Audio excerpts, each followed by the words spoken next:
लेकिन संभव शर्मा मेरे साथ, मेरे संवाददाता, लीगल करस्पॉन्डेंट इस वक्त जुड़े हुए हैं। संभव आपकी बात हुई होगी बहुत सारे लोगों से, क्योंकि एक बहुत बड़ा अप्रोर, एक बहुत बड़ा हाय तौबा भी मच गई है कि अचानक एक झटके में कैसे इस सबको रोक दिया गया। कल की तारीख है, हाई कोर्ट में इसकी सुनवाई है। जो वकीलों से आपकी बात हुई, कानून के जानकारों से, कानून बनने के बाद क्या वो देखते हैं कर्नाटक हाई कोर्ट में, उनका अनुभव क्या कहता है कि कहाँ टिक पाएंगी ये कंपनी अपनी इस याचिका को लेकर? बिल्कुल, जिस तरह से देखिए एडवोकेट सिसवा भी अभी बता रहे थे, और साथ ही साथ मैं यहाँ पर एक चीज बता दूं कि तीन इंपॉर्टेंट एस्पेक्ट्स हैं यहाँ पर ये ऑनलाइन गेमिंग। एक ई स्पोर्ट, एक सोशल गेमिंग, और दूसरा है रियल मनी गेम। तो यहाँ पर रियल मनी गेम्स पर पूरी तरीके से रोक है, वो कंप्लीटली टोटल बैन है, क्योंकि कानून के अनुसार वो एडिक्शन को फैलाता है और उससे जो पैसे की बड़ी हानि होती है। और कई केस स्टडीज सामने आई थी, उसके बाद ये कानून का रूप मतलब कानून बनाया गया और इस तरह से पार्लियामेंट से ये कानून को पास कराया गया। लेकिन उसके साथ साथ ठीक है, संभव आते हैं आपके पास, आपकी आवाज थोड़ी स्पष्ट नहीं है, लेकिन मैं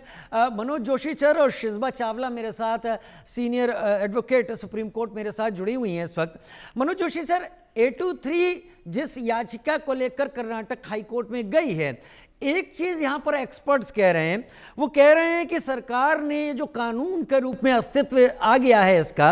इसमें गेम ऑफ चांस और गेम ऑफ स्किल का डेफिनेशन क्लियर नहीं है, और ये पूरी तरीके से डिफाइन ना होना शायद 823 के फेवर में हो सकता है। क्या यह संभावना बनती है? क्या ऐसा है? देखिए, 1967 से लेकर 2022 तक जितने भी कानून आए, या जितने भी कानून नहीं बल्कि ये कहिए कि कोर्ट में जो प्रोसीडिंग्स हुई, तो कोर्ट में इसके चाहे वो रमी हो, पोकर हो, चाहे आपका ड्रीम 11 पर टीम बनाना हो, इन सब को लेकर skill of game of skill इसको नाम दिया गया। चाहे वो हरियाणा एंड पंजाब कोर्ट हो, चाहे आंध्र प्रदेश हो, चाहे वो इसके अलावा तमिलनाडु हो, बॉम्बे हाई कोर्ट हो, इन सब ने जो है इसी की पैरवी की है। तो अब सवाल है कि अब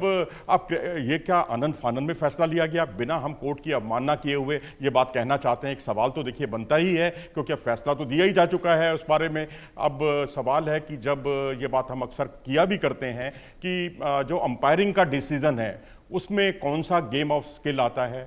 टॉस में कौन जीतेगा ये कौन सा गेम ऑफ स्किल है, और इसके अलावा कोई प्लेयर इंजर्ड हो जाता है वो कौन सा गेम ऑफ स्किल है। तो ठीक है, कुछ चीजें गेम ऑफ स्किल है, कुछ गेम ऑफ चांस है। तो ये तो मानना पड़ेगा कि इसके बीच में अंतर करना थोड़ा सा मुश्किल हो जाता है, क्योंकि चुनौतीपूर्ण काम है। अब उस पर क्या संज्ञान लेती है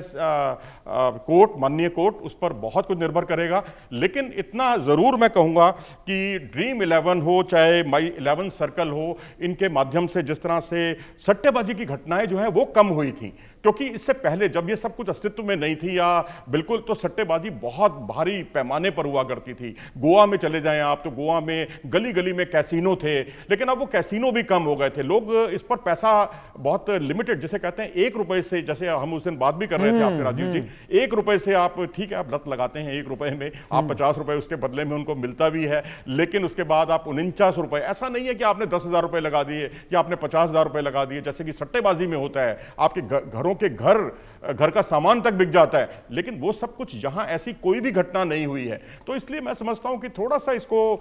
गेम ऑफ स्किल के साथ जोड़कर देखना चाहिए, और इसका महीन अंतर जो है वो बहुत कुछ मील का पत्थर साबित होगा जब 30 तारीख को इस बारे में क्या बातचीत आएगी, क्या दोनों पक्ष अपने अपने पक्ष रखेंगे, सरकार अपना पक्ष रखेगी, सरकार जो है